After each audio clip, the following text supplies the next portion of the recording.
8 साल का मासूम बच्चा जिसने मैले कुचले फटे पुराने कपड़े पहन रखे हैं और वह धीरे धीरे एक पुलिस स्टेशन की तरफ बढ़ रहा है।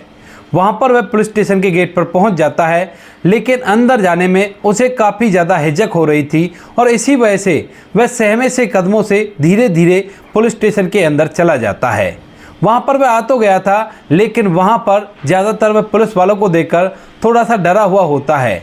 तभी वहां पर एक इंस्पेक्टर साहब होते हैं और जैसे ही वो उस मासूम बच्चे को देखते हैं तो एकदम से उसे अपने पास बुलाते हैं और बुलाकर उससे यहाँ पर आने का कारण पूछते हैं। बच्चे की मासूमियत चेहरे पर साफ साफ दिखाई दे रही थी और जब इंस्पेक्टर साहब उसे यहाँ पर आने का कारण पूछते हैं तो उसके बाद बच्चा एकदम से फूट फूट कर रोने लगता है और रोते हुए उनसे कहता है कि साहब, मैं पिछले 3 दिन से भूखा हूँ और मुझे बहुत ज़ोर से भूख लगी है। अब जैसे ही वो इंस्पेक्टर साहब और साथ में कुछ और पुलिस वाले जो उस बच्चे को काफ़ी देर से देख रहे थे, वह यह बात सुनते हैं तो उनकी आंखें भी नम हो जाती हैं और सभी लोग मिलकर उस बच्चे को चुप कराते हैं। कौन था वह बच्चा और किस वजह से वह पिछले 3 दिन से भूखा था, क्या होता है इससे आगे, पूरी सच्चाई के बारे में जानने के लिए वीडियो को अंत तक जरूर देखें। बिहार के कटिहार जिले के अंदर एक छोटा सा गाँव होता है, जिस गाँव के अंदर एक बड़ा ही प्यारा परिवार रहा करता है। परिवार के अंदर माता पिता हैं, जिसमें से माँ का नाम गीता है और पिता का नाम जगत है। जगत की शादी गीता से उसके माता पिता ने करवाई थी, लेकिन अब उसके बाद उसके माता पिता की मौत हो गई है और यहाँ पर जो गीता है वो ना तो सुन सकती है और ना ही बोल सकती है, लेकिन फिर भी जो जगत है वह गीता से बहुत ज़्यादा प्यार किया करता है और उसके साथ खुशियों से ज़िंदगी व्यतीत कर रहा है। जगत इधर उधर छोटा मोटा काम किया करता और उससे अपने परिवार का भरण पोषण कर रहा था। जो छोटा लड़का होता है उसका नाम रोहन होता है और रोहन भी अपने माता पिता से बहुत सारा प्यार किया करता। जैसे रोहन की उम्र 5 साल होती है तो उसी दौरान उसके पिता की हादसे में मौत हो जाती है और अब मौत के बाद परिवार के अंदर केवल माँ बेटे रह गए थे और दोनों इस बात को देखकर काफ़ी ज़्यादा परेशान होते हैं। बेटा तो अभी छोटा है, लेकिन माँ को पता है कि अब उसके बाद उसकी ज़िंदगी आसान नहीं होने वाली, क्योंकि उनके पास ना तो कोई पुश्तैनी ज़मीन है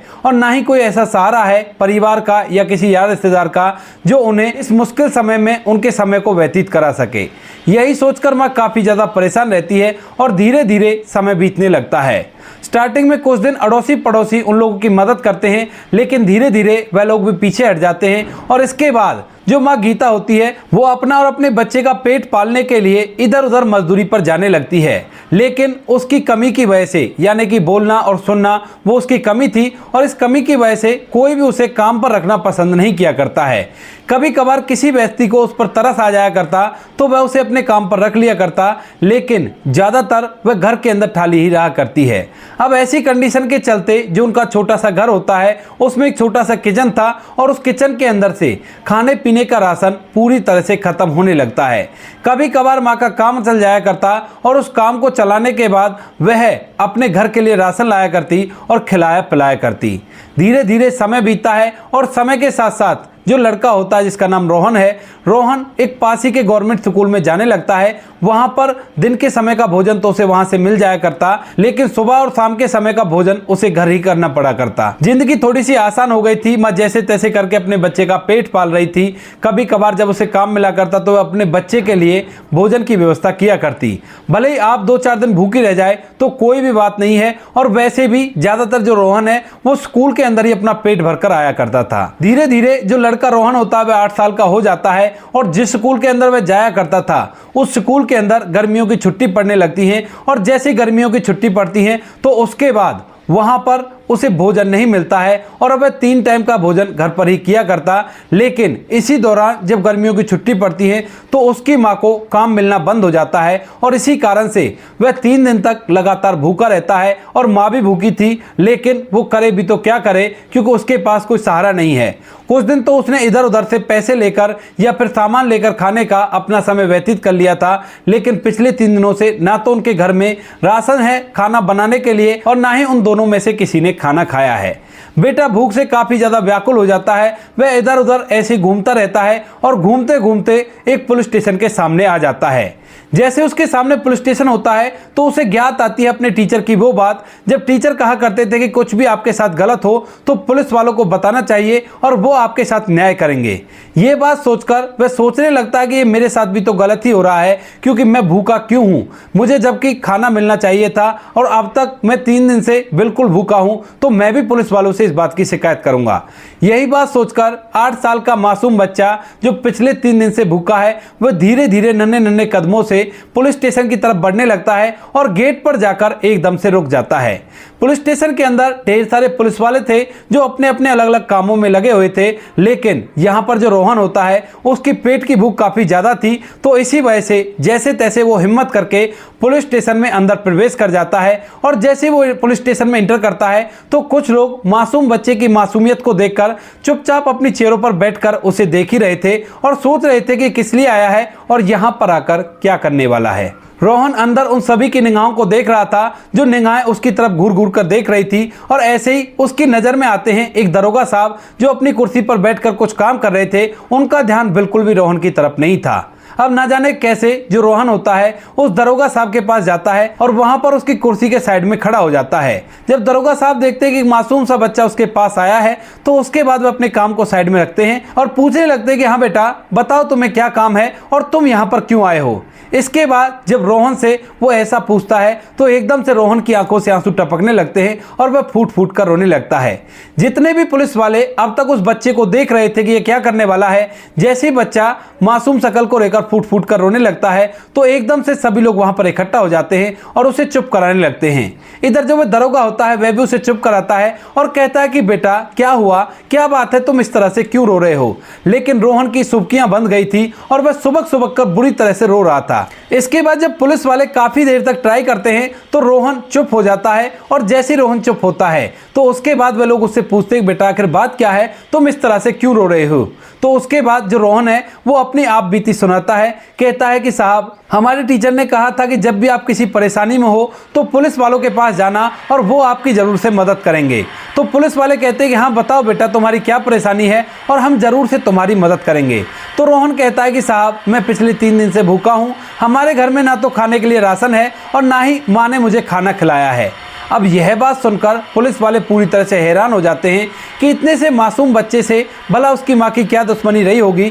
जो उसने इसे खाना नहीं खिलाया और क्यों इनके घर में राशन नहीं है। इसके बाद जो पुलिस वाले होते हैं वहां से उसके साथ चलने लगते हैं और कहते हैं कि चलो बेटा हम तुम्हारी माँ से पूछेंगे तुम्हें उसने खाना क्यों नहीं खिलाया है। तो इसके बाद रोहन उन पुलिस वालों को अपने साथ लेकर गांव में अपने घर की तरफ चलने लगता है, और जब एक बच्चे के पीछे इतने पुलिस वाले चलते हैं तो गांव के और लोग भी इकट्ठा होकर चुपचाप उनके पीछे चलने लगते हैं। चलते चलते वो लोग जब उस घर पर पहुंच जाते हैं जिस घर के अंदर रोहन और उसकी मां रहा करती थी, तभी जो गांव वाले हैं वो पुलिस वालों से पूछने लगते हैं कि साहब आप यहां पर क्यों आए हो, क्या यहां पर कोई गड़बड़ हो गई है। तो उसके बाद पुलिस वाले कहते हैं कि नहीं ऐसी कोई बात नहीं है, दरअसल इस बच्चे ने पिछले 3 दिन से खाना नहीं खाया है और ये हमारे पास गया था। मैं जानना चाहता हूं कि इसकी मां ने इसे पिछले 3 दिन से खाना क्यों नहीं दिया है और क्या कारण है जो इनके घर में खाने का सामान नहीं है। इसके बाद जब वो गांव वालों को ये बात पता चलती है कि किस वजह से पुलिस वाले यहाँ पर आए हैं तो उसके बाद वह पुलिस वालों को बताने लगते हैं रोहन और उसकी माँ और उसके पिता की पूरी कहानी। जब पुलिस वालों को पूरी कहानी के बारे में पता चलता है कि किस तरह से इसकी माँ गूंगी बहरी है,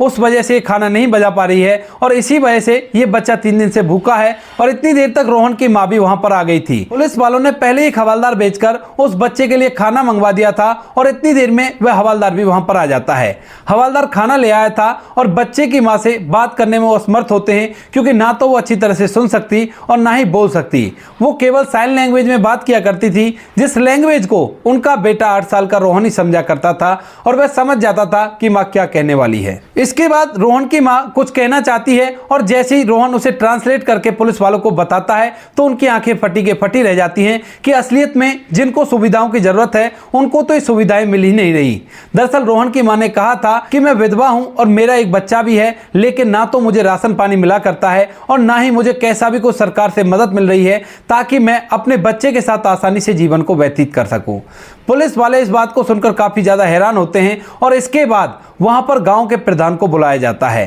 गांव के प्रधान और कुछ गणमान्य लोगों को वहां पर बुलाया जाता है और जब सभी पुलिस वालों के सामने रोहन और उसकी मां की कहानी आ गई थी तो उसके बाद सभी पुलिस वाले मिलकर अपने पास से कुछ पैसा इकट्ठा करते हैं और उन पैसों से घर के अंदर 1 महीने का कम से कम राशन भरते हैं और कह देते हैं कि बेटा आगे से कभी भी तुम्हें खाने की जरूरत हो तो बेशक से पुलिस स्टेशन पर आ जाना, हम सभी लोग मिलकर फिर से तुम्हारी मदद कर देंगे। प्रधान आता है, प्रधान से जब पूछा जाता है कि इस महिला को सारी सुविधाएं क्यों नहीं मिल रही, तो उसके बाद प्रधान कहता है कि साहब ये महिला ना तो किसी को बताती है और ना ही इसकी बात किसी के समझ में आती है। अगर ये कुछ बोलकर बताए कि मुझे क्या करना है क्या नहीं करना, तो उसके बाद हम लोग भी इसकी मदद करें। लेकिन जब से इसके पति की मौत हुई है ना तो ये किसी से ज़्यादा बात करती है, केवल काम करने के लिए जाया करती है। अगर काम मिल जाता है तो ठीक है, नहीं मिलता तो अपने घर के अंदर चुपचाप अकेली रहा करती है। हमें ये बात पता ही नहीं थी कि इसके पास खाने तक का राशन नहीं है, वरना गांव के अंदर ऐसा माहौल नहीं है, वो लोग इसकी मदद तो कर ही देते। इसके बाद जो दरोगा होते हैं जिनका नाम प्रमोद कुमार होता है,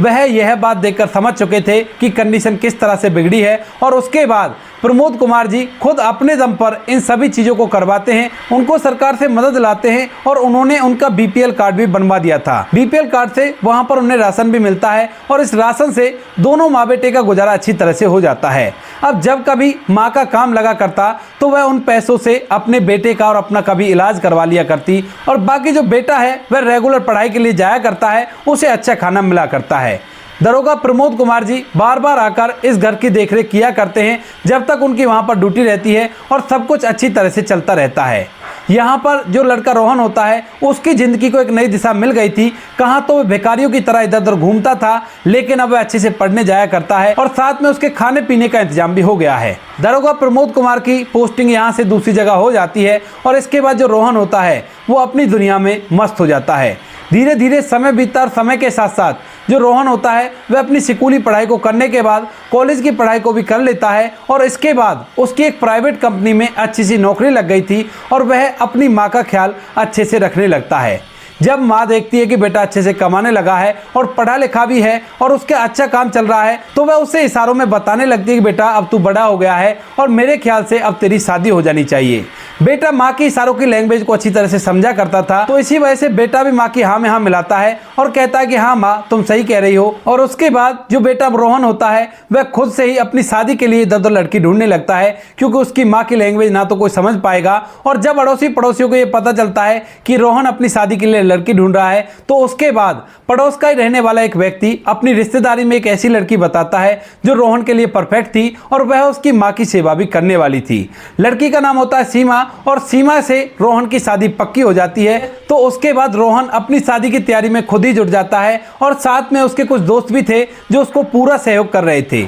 उन दोस्तों के सहारे मिलकर वह शादी की तैयारी कर रहा था और जैसे उसकी शादी के कार्ड छपते हैं तो उसके बाद जो उसकी माँ होती है वह उसको अपने पास बुलाती है और उस दरोगा के बारे में बताती है जिस दरोगा की वजह से आज वो इतनी अच्छी ज़िंदगी जी रहे हैं, वरना कब के वो बीमारी से या भुखमरी से इस दुनिया को छोड़कर विदा हो गए होते। अब जैसे रोहन की माँ ने इशारा करके उसे दरोगा के बारे में बताया था तो उसे भी दरोगा साहब के बारे में याद आता है और इसके बाद जो रोहन होता है वह दरोगा साहब से मिलने का मन बना लेता है और अपनी शादी का पहला कार्ड वह उन्हीं को देना चाहता है। इसी वजह से जो रोहन होता है सभी काम को अपने दोस्तों के भरोसे छोड़ता है और पुलिस स्टेशन में जाकर दरोगा प्रमोद कुमार का एड्रेस निकलवा लेता है और उसके बाद सीधा उसके लिए निकल जाता है। उसके मन में ढेर सारे विचार चल रहे हैं। वह सोच रहा है कि अब तक तो काफी दिन हो गए हैं और अब तक तो उनकी उम्र भी ढल गई होगी, वो बुजुर्ग होंगे, न जाने क्या कर रहे होंगे और किस तरह से अपना समय व्यतीत कर रहे होंगे। आज वो मुझे देखेंगे तो बड़ा ही खुश हो जाएंगे। ऐसा सोचते हुए जो रोहन होता है वो सीधा दरोगा प्रमोद कुमार जी के घर पर पहुंच जाता है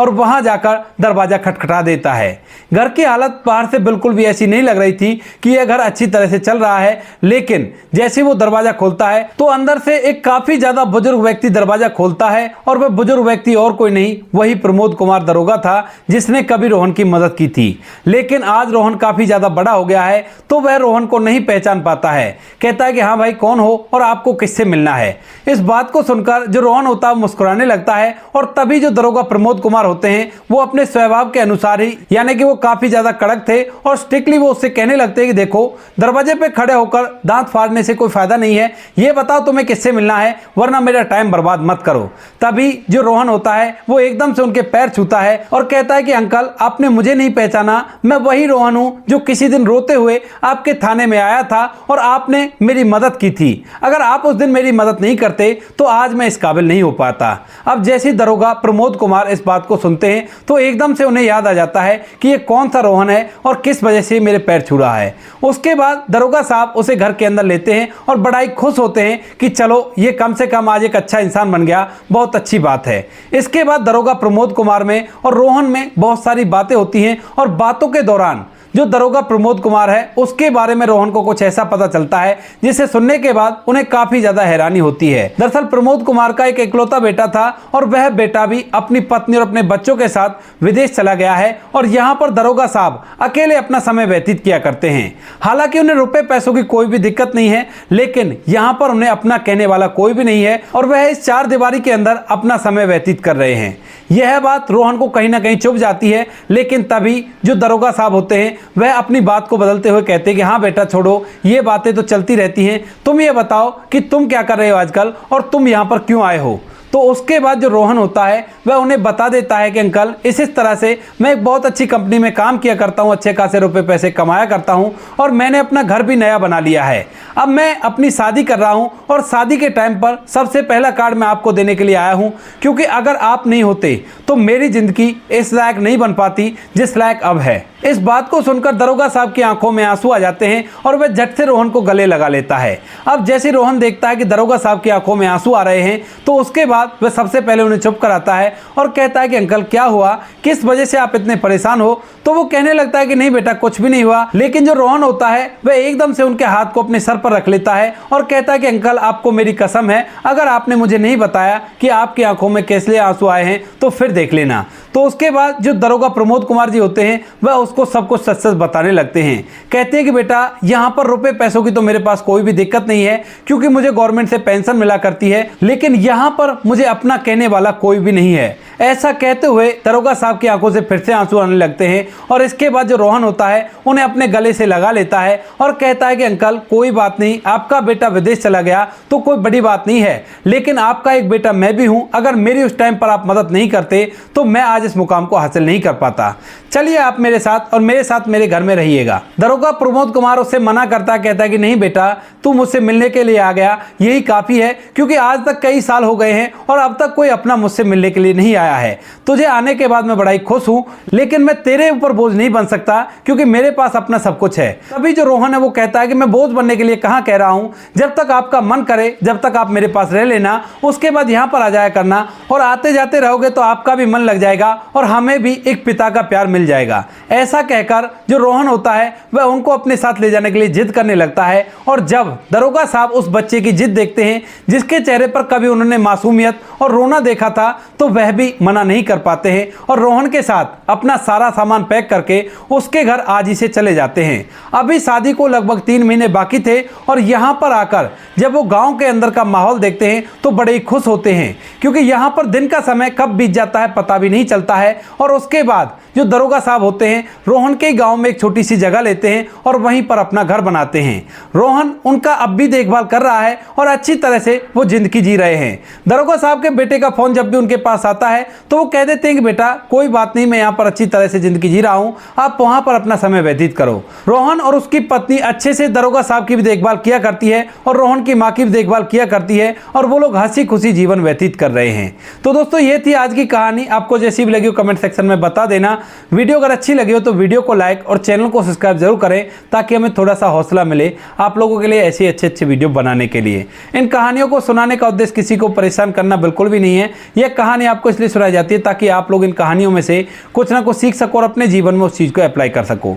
अब बारी आती है हमारे कुछ प्यारे सब्सक्राइबर की, जो हमारी वीडियोस पर अच्छे कमेंट भेजा करते हैं और हमें मोटिवेट किया करते हैं। सबसे पहला नाम आता है अजीत कुमार जी का। अजीत कुमार जी ने लिखा है कि कहानी तो अच्छी है, लेकिन आपने अपना परिचय नहीं दिया जो कि देना होता है। तो अजीत कुमार जी, मैं अपना परिचय कहानी में इसलिए नहीं देता क्योंकि कहानी अगर परिचय देते हैं तो काफी ज्यादा लंबी बढ़ जाएगी। वैसे ही कहानी काफी ज्यादा लंबी होती है और आप लोगों का जो समय है वो आपके लिए और मेरे लिए भी काफी ज्यादा कीमती है। आपके कीमती समय को मैं खामा-खा के एक ही बात को बार बार रिपीट करके वेस्ट नहीं करना चाहता, इसी वजह से मैं अपना परिचय नहीं दिया करता हूं। वैसे आप लोगों को बता दूं, क्योंकि कुछ कुछ लोग तो हमारे पुराने हैं जिनको पता है कि मैं कौन हूं, लेकिन जो नहीं जानते हैं उनको बता देता हूं। मेरा परिचय केवल इतना है कि मेरा नाम जीतू सौरौत है और आप लोगों के प्यार और सपोर्ट की वजह से मैं एक छोटा सा क्रिएटर हूं। अगला नाम आता है आशा रानी जी का। आशा रानी जी, आपका कमेंट मिला, बहुत अच्छा लगा। आपका भी तहे दिल से धन्यवाद अपना कीमती वक्त निकालकर हमें इस लायक समझने के लिए। तीसरा नाम आता है अमित प्रजापति जी का। अमित जी, आपका तहे दिल से धन्यवाद अपना कीमती वक्त निकालकर हमें इस लायक समझने के लिए। चौथा और आखिरी नाम आता है मोहम्मद आरिफ का। मोहम्मद आरिफ जी, आपका भी तहे दिल से धन्यवाद अपना कीमती वक्त निकालकर हमें इस लायक समझने के लिए। बाकी जो लोग रह गए हैं वो लोग बुरा ना माने, आने वाली किसी वीडियो में आप लोगों के नाम भी आ जाएंगे। आप लोग इसी तरह से अच्छे अच्छे कमेंट भेजकर हमें मोटिवेट करते रहिए और हम आप लोगों के लिए ऐसी अच्छे अच्छे वीडियो लाते रहेंगे। मिलते हैं किसी नेक्स्ट वीडियो में नए टॉपिक के साथ। तब तक के लिए जय हिंद, जय भारत, जय हिंदुस्तान।